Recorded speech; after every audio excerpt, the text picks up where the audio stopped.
Voilà, c'est parfait. Ok. Bon, donc du coup, ça, le texte ici. Bon, allez, c'est parti, je lance.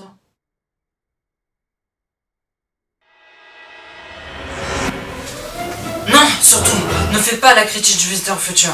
Ah, vous êtes là, le visiteur futur? Ah bah allez-y, dites-moi pourquoi je le ferai pas. Bah parce que si tu l'as fait, voilà ce qui va se passer. Tu vas commencer la vidéo, et d'habitude tu fais toujours un sorte de pointer pour essayer de voir ce qui a marqué, et pour voir si tu ne t'es pas trompé. Et pourtant, à la place, tu vas te tromper.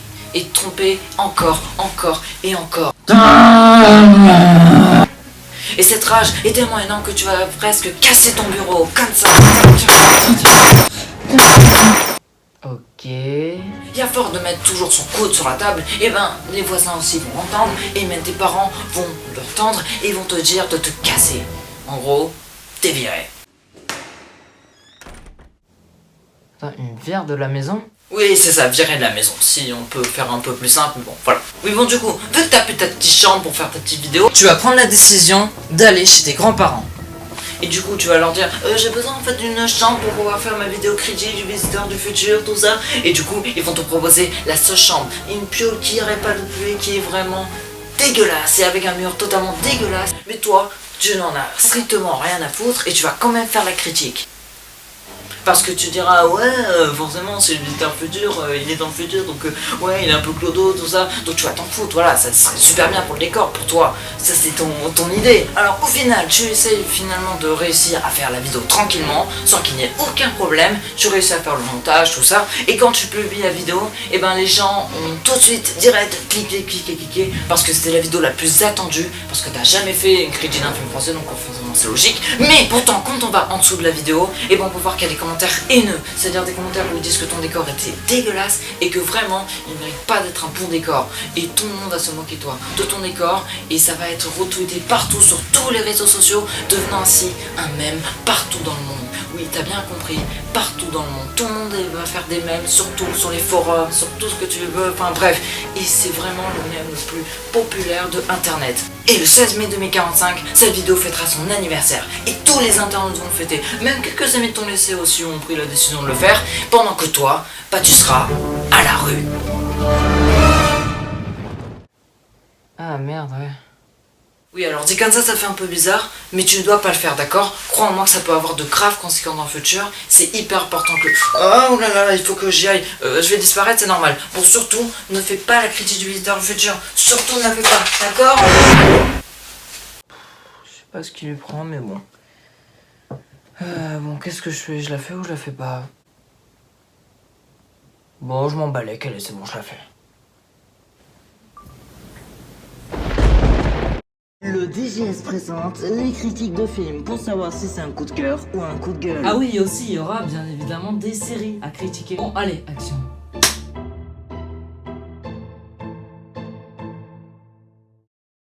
Yo tout le monde, c'est déjà, j'espère que vous allez bien. Alors aujourd'hui les amis, on se retrouve pour une toute nouvelle critique, et pas une critique qu'on a l'habitude de faire, non pas du tout. Là cette fois nous allons parler d'un film français, je veux bien sûr parler du Visiteur Futur, oui, la fameuse web série que vraiment qui était tant entendue par les fans, et franchement j'attendais moi aussi de faire ces critiques, je voulais absolument la faire parce que déjà que j'aime beaucoup l'univers, la série, j'ai kiffé la saison 1, la saison 2, la saison 3, la saison 4, même les romans, enfin le roman je l'ai lu, et les mangas aussi. En fait au départ vraiment je vous dis très franchement, c'est juste je suis passé à côté de cette web série. Au départ je connaissais pas vraiment, enfin j'avais juste entendu parler sur YouTube au départ, enfin quand j'étais gamin, puis après j'ai fini par entendre parler du film et ça m'a rappelé des souvenirs, ça me dit ah j'ai entendu parler de ça à l'époque, et je me suis dit pourquoi pas découvrir cette web série parce qu'apparemment elle est connue sur le net, donc je me suis dit ce serait intéressant. Puis au final c'était le cas. Mon dieu comme c'est incroyable, même les acteurs sont incroyables, tout le monde joue vraiment extrêmement bien. Et puis au départ c'est parti d'un sketch, enfin le truc, la saison 1 c'est un sketch, et là c'est devenu une intrigue, que des intrigues, il y a eu des intrigues, il y a des révélations dans la série, c'est dramatique, et ça j'aime bien, j'avoue je suis très fan de la série maintenant. Ce film est toujours réalisé par François Descraques qui est le réalisateur de la web série, qui est à l'origine de tout ça, et aussi au casting on retrouve bien évidemment Florent Dorin, Aussi on retrouve quelques nouveaux aussi, on a Arnaud Ducré et Anya Borou. Le film se passe dans le futur en 2505, enfin je crois que c'est ça, dans un futur dévasté, et du coup le visiteur va devoir empêcher une catastrophe de se produire, l'explosion d'une centrale nucléaire qui a été en fait signée, enfin qui a été construite justement par une personne qui s'appelle Gilbert Libert, donc c'est Arnaud Ducré qui joue cette personne, et justement dans le présent il a signé pour construire cette centrale nucléaire. Mais ce qu'il ne sait pas, c'est que la situation s'est aggravée dans le futur, la centrale a explosé, et pour justement pas que ce soit la fin du monde, et ben le visiteur il va revenir dans le passé pour changer le cours du temps, sauf qu'il y a la brigade temporelle qui les traque, et ainsi se lance une course sur la montre pour savoir qui va gagner entre le visiteur et la brigade temporelle. Bon, j'avoue, c'est vrai que le scénario va peut-être faire penser aux premières saisons, parce que c'est vrai que c'était un peu le même principe. Pendant les vacances, il y avait plein de tournées, des avant-premières, tout ça, où je pouvais rencontrer François Descraques, Raphaël Descraques, etc. Il y avait plein d'avant-premières comme ça. Vraiment, j'ai pas pu y aller, même, bon, moi je suis à Marseille, et j'ai pas pu y aller ce samedi à la Joliette, mais c'est un peu dommage. Donc du coup, j'étais à une avant-première, c'est-à-dire le 6 septembre, donc sachant qu'il est sorti le 7 septembre, donc la semaine dernière, à l'heure où je tourne cette vidéo, et ben en fait j'ai voulu voir un mardi avant sa sortie, un jour avant sa sortie, et puis en fait ça m'a pas dérangé, même si c'était en pleine année scolaire, j'ai voulu absolument voir parce que j'avais vraiment hâte. Et franchement, est-ce que le film valait le coup? Bah oui, c'est vraiment un putain de chef-d'œuvre quoi. Vraiment, c'est une gigantesque claque.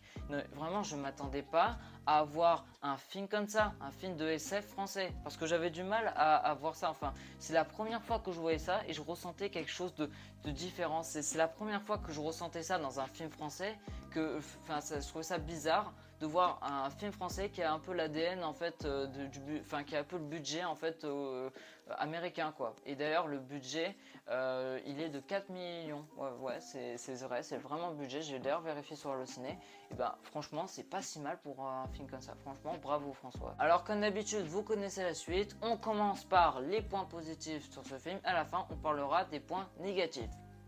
Mais négatifs, pourquoi est-ce que je dis ça alors que j'ai adoré? Bon, ça va, je vais pas quand même exagérer non plus, hein, vous inquiétez pas. Les points négatifs, je préfère mettre à part. Je pense que les points positifs, c'est tout ce qu'il y aura dans cette vidéo. Mon avis sera subjectif parce qu'en même temps, je suis fan de la série et le film, j'ai adoré. Donc ouais, ça va être un peu compliqué à gérer ce truc. Si vous n'avez pas vu le film, eh ben, je vous invite à quitter cette vidéo maintenant et à vite le voir au cinéma parce qu'il y aura des spoilers. Donc faites vite, vous connaissez la règle. Je vais pas vraiment passer mon temps à le répéter. Quittez cette vidéo, voilà. Là, je le dis calmement et j'attends. Ça doit faire 5 secondes et je pense qu'ils sont partis les autres. Et pour ceux qui sont restés, eh ben on va commencer par les points positifs sur ce film. Première chose, commençons tout d'abord par les personnages et j'aimerais commencer par le visiteur qui est joué par Florent Dorin et qui est toujours incroyable, qui a le même humour que la même web série et franchement ça me fait tellement plaisir de le retrouver dans un film de SF juste énorme. Florent Dorin, t'es le meilleur. Ensuite il y a Raph qui est joué par Raphaël Descraques et qui lui était bien, ouais, mais je trouve qu'il était un peu secondaire, un peu vers la moitié du film.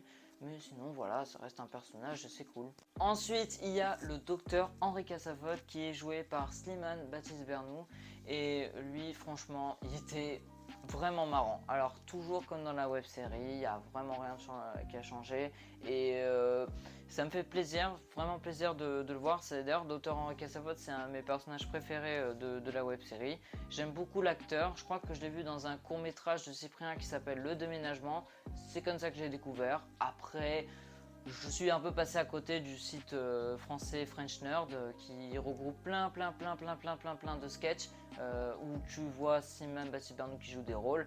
Donc j'ai jeté un coup d'œil maintenant que j'ai découvert la web série. Hein. Ensuite il y a Belette, franchement j'ai trouvé hyper bien, son apparition était ultra stylée dans le film, je sais pas si vous vous en souvenez, c'est au moment où il y a les zombies et là quand elle apparaît c'est vraiment dingue, franchement je n'oublierai jamais cette scène. Ensuite il y a Gilbert Libert qui est joué par Arnaud Ducré et qui vraiment j'ai trouvé vraiment bien. Et je trouve que bon, il avait un côté sérieux et parfois un côté drôle. Donc franchement, le personnage est vraiment cool. Et je trouvais ça super que Arnaud Ducré joue dans ce film parce qu'en général, il a l'habitude de jouer dans des comédies françaises qu'on a l'habitude de voir. Et là, pour une fois, ça change un petit peu de ce qu'on peut retrouver. Là, vraiment, ça me plaît. J'aime beaucoup Arnaud Ducré, son humour. Enfin, je vois pas en quoi il est lourd dans certaines comédies. Non, franchement, il est marrant ce mec. Ensuite, il y a Alice qui est jouée par Anya Boro et que j'ai vraiment trouvé bien. C'est un personnage qui est très important dans le film, qui en voit vraiment beaucoup. Et en général, ça me dérange pas. Je trouve que l'actrice, elle joue bien. Je me souviens d'ailleurs d'une scène au moment où elle rencontre son double du futur, que je trouvais vraiment bien et très crédible, qui change la... Enfin déjà, on remarque qu'Alice du futur, elle a grave changé, qu'elle a des cheveux bruns comme ça. Et en général, ça me plaît, je trouve que c'est très crédible. Au départ, j'avais un peu peur à quoi elle allait ressembler, mais au final... non, en fait, c'était hyper stylé et vraiment bien fait. Ensuite, il y a Louise qui est jouée par Audrey Pirot et qui vraiment j'ai adoré. Alors pour ceux qui savent pas, c'est un personnage de manga de la Brigade Temporelle et franchement, c'est le fait de voir adapter ça dans le film, d'avoir choisi une actrice comme ça, franchement, ça me convient. Ensuite, il y a d'autres personnages secondaires que j'ai pas vraiment parlé parce que bon, on va pas quand même passer longtemps là-dessus, mais eux aussi, ils sont vraiment très drôles. Deuxième chose, les effets spéciaux sont juste incroyables, mais vraiment, que ce soit effets visuels, tout ça c'est incroyable et franchement c'est hyper bien travaillé, on sent qu'il y a vraiment un talent derrière et même, enfin je veux dire, au moins quand tu vois l'explosion de la centrale nucléaire, le nuage toxique, franchement c'est hyper bien fait. Je n'ai jamais vu que ça dans un film français, mais vraiment je n'ai jamais vu. Pour moi c'est du jamais vu, vraiment, dans du cinéma, jamais vu. Et quand je parle d'effets visuels, enfin je veux dire la qualité de l'image, tout ça, ça rend vraiment très bien avec l'univers. Je sais pas où est-ce qu'ils ont tourné en fait ça. Pour faire genre style que c'est à Paris, enfin je pense pas qu'ils sont tournés à Paris, non c'est impossible. Et au départ dans la web série c'était fait avec des effets spéciaux et là c'est des trucs vraiment réels où t'as vraiment l'impression que c'est très réel et bien fait. Et là tu prends pas la tête avec des trucs de CGI en plein dans la gueule, là c'est vraiment que du réalisme dans ce film. Enfin voilà, je suis vraiment ravi. Donc dites-moi dans les commentaires vous aussi ce que vous avez pensé des effets spéciaux. Troisième chose, les scènes d'action aussi sont bien. Mais il y a une scène qui m'a vraiment marqué. Vous voulez que je vous dise les amis, c'est la scène au moment où ils se retrouvent dans le passé, à l'époque de la Première Guerre mondiale, dans le No Man's Land. Et franchement ça me plaît. En fait c'est au moment où le visiteur et Matteo se battent, en fait, ça aussi c'est stylé. Mais en vrai c'est hyper bien reconstitué je trouve la Première Guerre mondiale. C'est hyper bien fait quand tu vois les soldats avec les masques à gaz, tout ça, et leurs fusils, franchement quand ils courent comme ça, t'as vraiment l'impression que tu y es quoi. Vraiment c'est juste hyper bien fait. J'ai remarqué qu'il y a beaucoup de fumée, vraiment beaucoup. Et ça aussi c'est un ajout qui est vraiment stylé dans le film je trouve. Quatrième chose, les répliques et les easter eggs m'ont fait vraiment plaisir. Bah déjà la réplique en fait que j'entends quelques fois, c'est voilà ce qui va se passer du visiteur. Et dès le début on l'entend dire, et on l'entend dire au moment où il se retrouve dans le présent et ils leur disent ouais ce qui va se passer.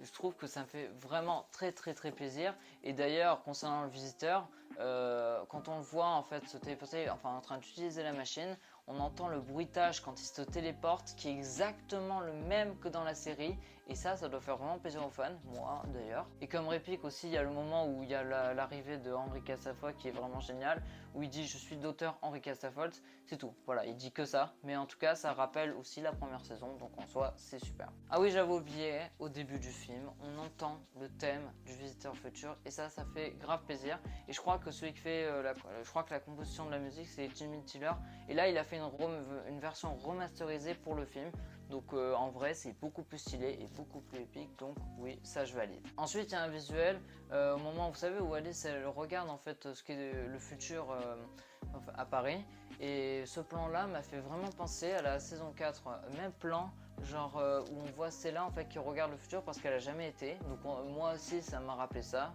C'est pas vraiment un easter egg, enfin peut-être un petit peu, mais en soi c'est hyper stylé. Je crois d'ailleurs que j'ai aperçu en fait un tableau de la banane qui parle qui dit obéis obéis dans le film. C'est au moment où Alice elle a sa propre chambre et dans la chambre il y a le fameux tableau donc, qui vient de la saison 3. Et oui, ça aussi, quel easter egg de malade. Enfin après, il faut que je revoie encore le film parce que je n'ai pas vraiment tout aperçu d'un coup parce que c'est la première fois qu'au départ que j'allais voir le film et qu'il y a plein d'easter eggs là-dessus, donc ouais, ça vaut le coup de revoir une centaine de fois, vraiment. Cinquième chose, attention, truc vraiment étonnant. Les personnes en fait qui n'ont pas vu la web série vont quand même comprendre le film. Et ça vraiment, quand j'ai entendu ça, je me suis dit, François Descraques, il est sérieux là? Non, en vrai, c'est la première fois que j'entends ça. Le Visiteur Futur va être accessible à tous, que ce soit même pour les personnes qui n'ont pas vu la web série. Et alors moi, je vais vous dire un truc, quand j'ai vu le film, j'ai voulu un peu me sentir comme le mec qui n'avait pas vu la web série. J'ai voulu être un peu à la place de ce mec, mais j'arrivais pas, tellement que je connaissais le personnage, tout ça, tous les personnages, j'arrivais pas vraiment à me mettre à la place du mec qui ne connaissait pas, qui est passé à côté de ce truc. En tout cas, les personnes qui n'ont pas vu la web série ont quand même compris le film et ont adoré. Donc ouais, en soi, c'est un pari qui a été difficile à prendre. Enfin, c'est très compliqué d'adapter un truc qui venait d'une web série. Donc vraiment, François Descraques, il a fait du bon boulot là-dessus. Donc je suis assez étonné. Donc j'ai pas compris pourquoi est-ce que j'ai fait tout cinéma pour regarder la web série. Mais c'était juste pour découvrir quoi. C'était juste pour voir parce que je ratais un truc important dans l'âge d'or de YouTube quoi. Dites-moi dans les commentaires si vous n'avez pas vu la web série et vous avez quand même vu le film et que vous avez quand même compris un petit peu le scénar, que vous n'avez pas senti un peu nargué. Bah voilà, c'était juste pour savoir. Mais je pense vraiment que 99% des gens n'ont pas vu la série et ont quand même compris le film. Donc en soi, c'est une bonne chose. Sixième chose, les caméos aussi sont vraiment très drôles. Et je crois que le caméo en fait que j'ai vu au début du film, c'est McFly et Carlito. Alors oui, c'est vrai qu'il y a certaines personnes en fait qui n'ont pas vraiment apprécié que McFly et Carlito soient dans le film parce que forcément McFly et Carlito c'est pas vraiment des acteurs, des bons acteurs. À chaque fois ils font les cons dans les vidéos. Mais en vrai, les amis, ce que je pense vraiment de McFly et Carlito, en vrai, je trouve qu'ils sont marrants ces mecs. Enfin, je veux dire, ok, parfois ils sont vraiment très lourds, ils font un peu les gamins, mais en soi, leur chaîne, elle est pas mal. Enfin, il y a des concepts de fou, les concours d'anecdotes, c'est vraiment cool. Et déjà, il y a eu le concours d'anecdotes avec Emmanuel Macron qui a eu vraiment un super succès. Enfin, je crois que le dernier, c'est avec Thomas Pesquet, mais en vrai, leur concept, je trouve vraiment pas mal. Je trouve que leur chaîne, elles sont vraiment très intéressantes. Et en soi, ils font des vidéos sympas, vraiment très cool. Je vois pas pourquoi est-ce qu'il y a des gens qui détestent McFly et Carlito. Après, c'est peut-être parce que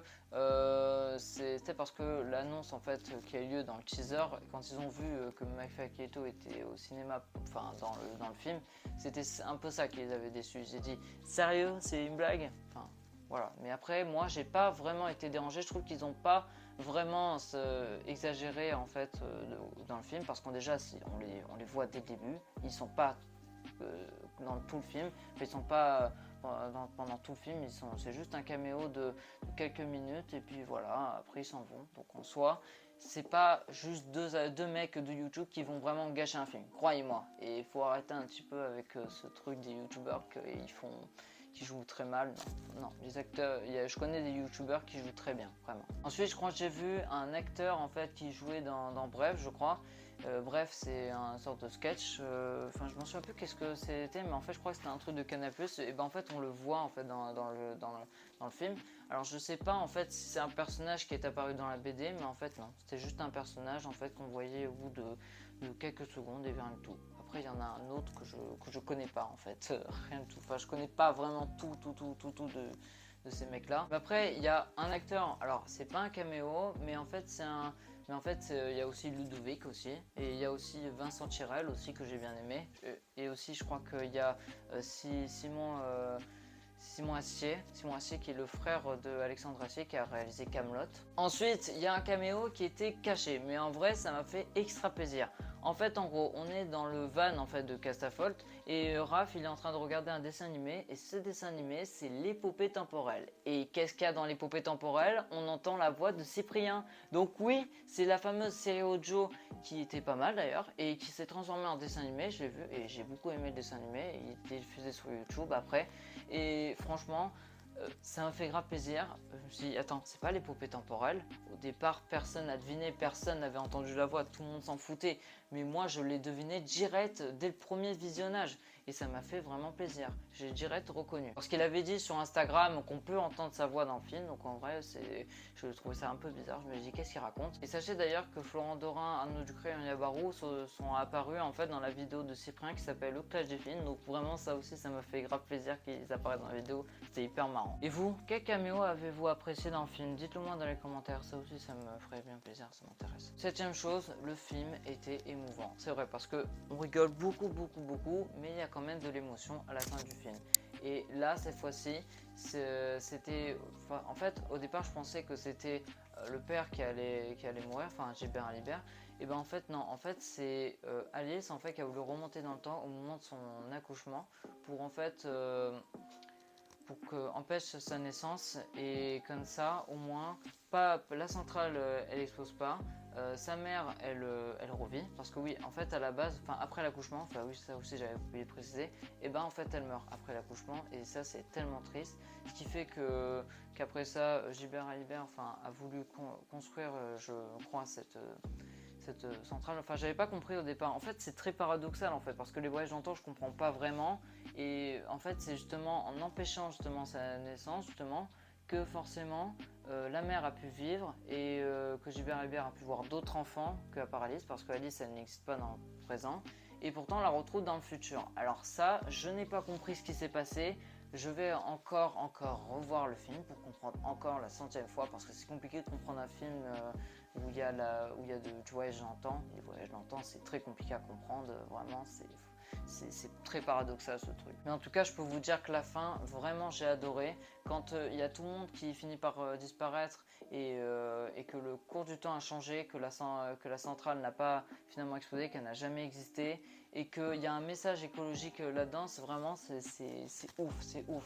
Et que le fait que le film se termine par la musique It's the End of the World de Sinuit. Ouais, donc c'est la musique du groupe REM et ça aussi c'est exactement dans la série et ça me fait plaisir. 8e chose, parlons un peu de la bande originale, en fait la bande principale du film qui s'appelle Take Me Back et qui est vraiment incroyable parce que je crois qu'on entend au moment où ils arrivent dans le futur, enfin et on entend cette musique, je sais pas en fait qui c'est qui chante en fait la chanson, mais j'arrête pas de l'écouter en boucle et franchement ça me fait trop plaisir. Il y a Jimmy Tiller à la composition, il y a Pivinova que j'aime beaucoup quoi. Je crois que j'ai connu en fait parce qu'il faisait les musiques de fond de Cyprien, je m'en souviens, et il continue à faire de la musique aussi et je pense qu'il est devenu connu un peu grâce à YouTube, donc ouais c'est normal que je le connaisse. Après je sais pas ce que vous pensez un peu de cette musique, je trouve qu'elle est très émouvante. Bon elle a pas vraiment grave buzzé, mais en soi ça reste une musique agréable à écouter, que ce soit n'importe où, enfin,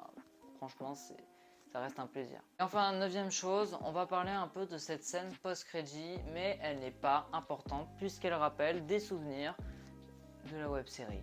Oui, en fait, les images de la scène post-crédit, en fait, elles montrent en fait les premières heures de tournage en fait du premier épisode en fait du Visiteur du futur de la première saison où t'as Florent Dorin qui est joué par qui joue le Visiteur et qui dit non surtout ne lance pas ces canettes et franchement ça m'a rappelé des souvenirs. Donc même c'est pas rappeler des souvenirs, je suis pas vraiment je sais pas, ça date pas, mais au moins ça m'a fait plaisir qu'ils mettent ça à la fin du film et je voulais rester parce que ça me fait plaisir de voir ça. Est-ce que vraiment je vais parler des points négatifs du film parce que là vraiment les amis je me sens pas, vraiment. Non en vrai il n'y a rien qui m'a déçu dans ce film, aucun défaut. Alors certes c'est vrai que si je me mets à la place des fans, c'est vrai que j'aurais bien voulu voir en fait les frères Lombardi, j'aurais bien voulu voir Neo Versailles, tout ça en rapport avec Stella et la reine. Mais en vrai, je vais vous dire un truc les amis, quand je suis ressorti de la salle, j'ai réfléchi et je me suis dit que c'était fait exprès parce que François Descraques voulait en fait adapter justement cette web série en film, mais en supprimant en fait les éléments qui étaient de la web série pour pas que les gens ils se posent des questions, mais ils disent c'est qui ce personnage machin, et en fait c'est fait exprès. Je me suis rendu compte au bout de quelques minutes quoi, et ça m'a fait un peu surpris, mais je trouve que l'histoire elle est originale, elle est tout public, donc vraiment je vois pas en quoi est-ce qu'on peut être déçu de ce film. Il est vraiment bien et donc c'est pour ça que je peux pas du tout mettre de points négatifs. Ah non. Je veux pas. Enfin bref, Le Visiteur Futur est un film qui était vraiment incroyable, un chef-d'œuvre. C'est vraiment une réussite ce film et vraiment je vous invite à aller le voir, même si vous connaissez pas la web série. En tout cas, si vous êtes fan, vous pouvez aller le voir. mais franchement ça vaut le coup. François Descraques a réussi son pari, il voulait faire un film au cinéma et enfin on l'a eu et ça fait très plaisir, il y a beaucoup de caméos. Ça m'a fait vraiment plaisir de voir ce film sur grand écran qui était à la base un petit sketch de 2 minutes et qui est devenu par la suite une vraie série avec des intrigues, un roman et des mangas et même un film. Maintenant, Le Visiteur Futur, c'est connu partout maintenant. Tout le monde connaît maintenant la saga et c'est ça qui me fait vraiment plaisir. Et franchement, si un jour il y a une suite du Visiteur Futur, franchement, je suis pas contre. Franchement, j'espère que ce sera encore meilleur et qu'il y aura un retour d'un personnage qu'on aime bien. Ça sera François Descraques d'en décider. Donc voilà les amis, c'est la fin de cette vidéo, j'espère qu'elle vous aura plu, n'hésitez pas à vous abonner à la chaîne, activer la cloche si ce n'est pas déjà fait, aussi le petit pouce ça fait toujours plaisir, n'hésitez pas à vous abonner à ma chaîne secondaire, n'hésitez pas à me rejoindre sur Twitter, Instagram et TikTok, je vous rappelle que le lien est dans la description. Et puis quant à moi, je vous retrouve pour de toutes nouvelles vidéos, c'est DGS, ciao.